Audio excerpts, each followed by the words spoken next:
వారిలో ఒంటరి అయిన వాడు 1000 మంది ఎగును. ఎన్నిక లేనివాడు బలమైన జనమగును.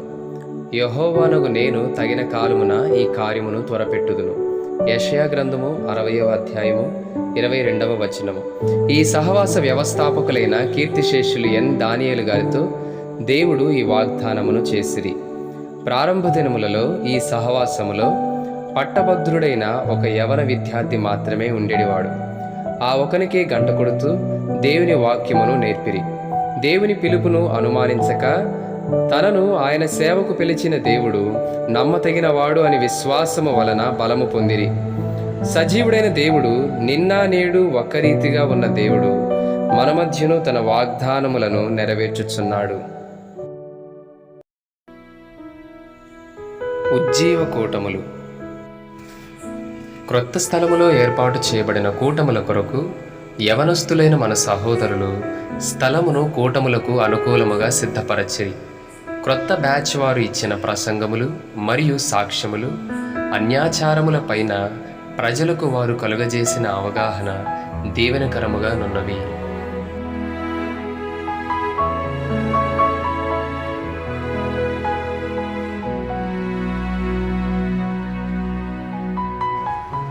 One day children's retreat. ఎంతో చిన్నవారము అన్న భావనతో జరిపిన వన్ డే చిల్డ్రన్స్ రిట్రీట్ను ప్రభువు దీవించిరి.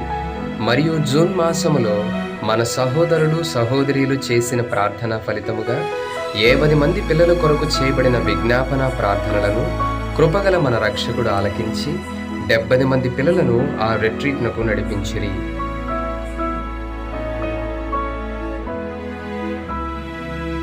యవనస్తుల కూటములు. యవనుల కొరకు యూత్ మీటింగ్స్ జరుపునట్లు దేవుడు మన సహోదరుడైన జోసఫ్ గారి హృదయములో భారము పెట్టిరి.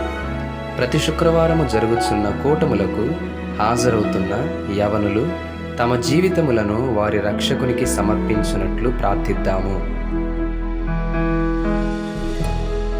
వీధి సువార్త. ఈ సంవత్సరము 3 గ్రామములలో కరపత్రిక మరియు వీధి సువార్త చేయుటకు దేవుడు మనకు సహాయము చేసిరి. బైబిల్స్ మరియు సాక్ష్యములు గల పుస్తకములు పంచుచుండగా ప్రజలలో మంచి ఆహ్వానము దేవుడు దయచేశారు. అన్ని రకముల వారు దేవుని వాక్యమును విని స్వీకరించిరి. దేవుని ఆత్మ సహాయముతో స్త్రీలైన వారు కూడా ఇచ్చిన ప్రసంగములు శక్తివంతముగా నున్నవి.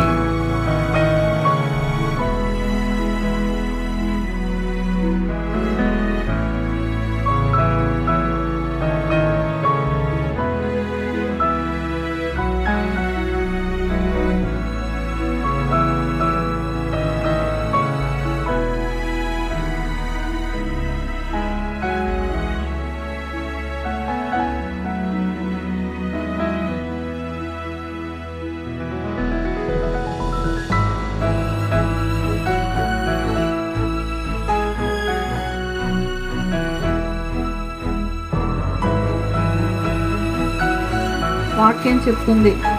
మరి ఒక మనిషి జీవితంలో ఈ లోకంలో ఎంతకాలం జీవించినా చనిపోయిన తర్వాత జీవితం ఉన్నది.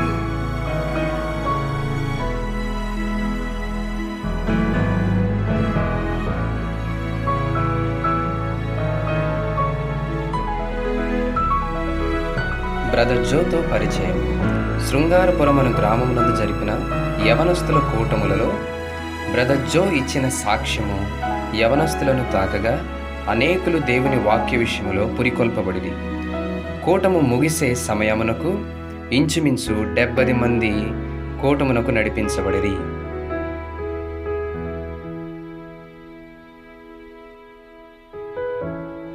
అంతర్జాతీయ విద్యార్థుల క్యాంపు. చెన్నై పట్టణమందు జరిపిన విద్యార్థుల క్యాంపునందు వాక్యము వినుటకు వెళ్ళిన మన యవన సహోదరులు మరియు సహోదరులు దేవుని వాక్యము చేత ముట్టబడి బాప్తిస్మము తీసుకొనుటకు దేవుడు సహాయము చేసిరి. నూతనముగా దేవుని రాజ్యములో చేరిన యవన ఆత్మలు పరిశుద్ధముగాను అంతము వరకు నమ్మకముగాను ఉండునట్లు ప్రార్థిద్దాము.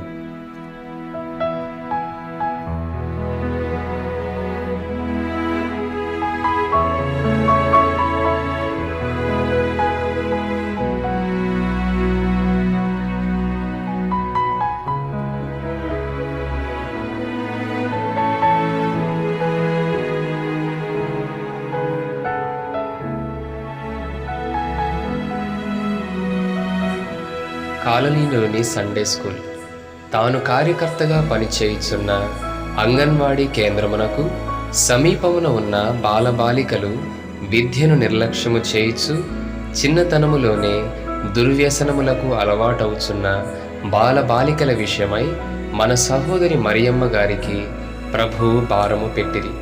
ప్రతి నెలలో 2 వారములు మన సహోదరుడైన అబ్రహాము గృహమునందు జరుగుచున్న కాలనీ సండే స్కూల్ సేవ కొరకు ప్రార్థిద్దాము.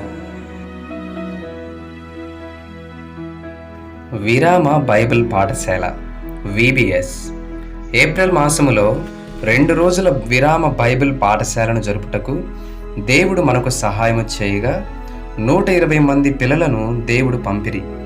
హాలు VBSకు వచ్చిన పిల్లలతో నిండిపోగా వివాహితులైన మన సహోదరులు వారి పనుల నుండి నిష్క్రమించి కూటమునకు తమ గ్రామముల నుండి పిల్లలను ఆహ్వానించిరి. మిషనరీల సాక్ష్యములు, ఆశా నిగ్రహము, పరిశుద్ధత, ధైర్యముల పైన దేవుని బిడ్డలు ఇచ్చిన సందేశములు దీవెనకరముగా నుండినవి.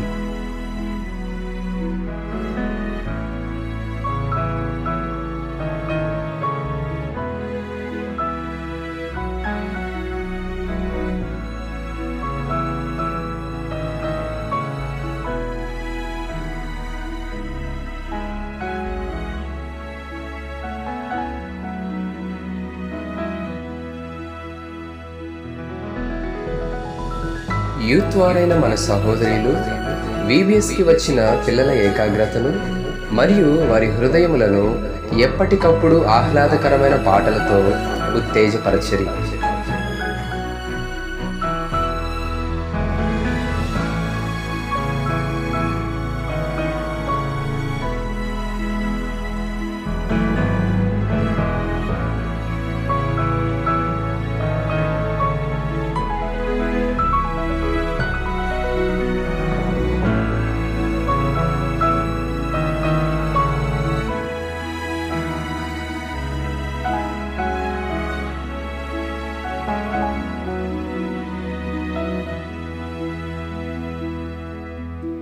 Sunday school helpers.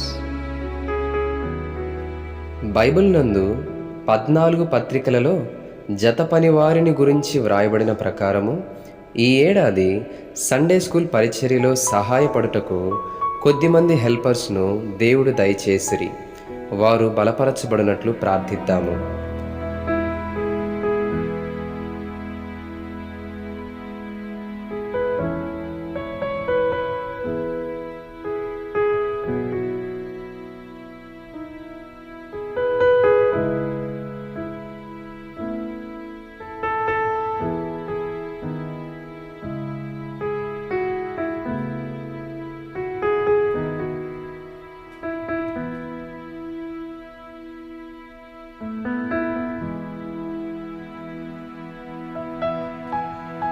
ఎంతోమంది మిషనరీలను భారతదేశానికి పంపిన దేవునికి స్తుతియాగము చేయదము. మనము చేరవలసిన ప్రాంతములు, చేయవలసిన సేవ ఎంతో ఉన్నది. నా ప్రాణమా యెహోవాను సన్నుతించుము, నా అంతరంగమునున్న సమస్తమా ఆయన పరిశుద్ధ నామమును సన్నుతించుము. నా ప్రాణమా యెహోవాను సన్నుతించుము, ఆయన చేసిన ఉపకారములలో దేనిని మరువకుము.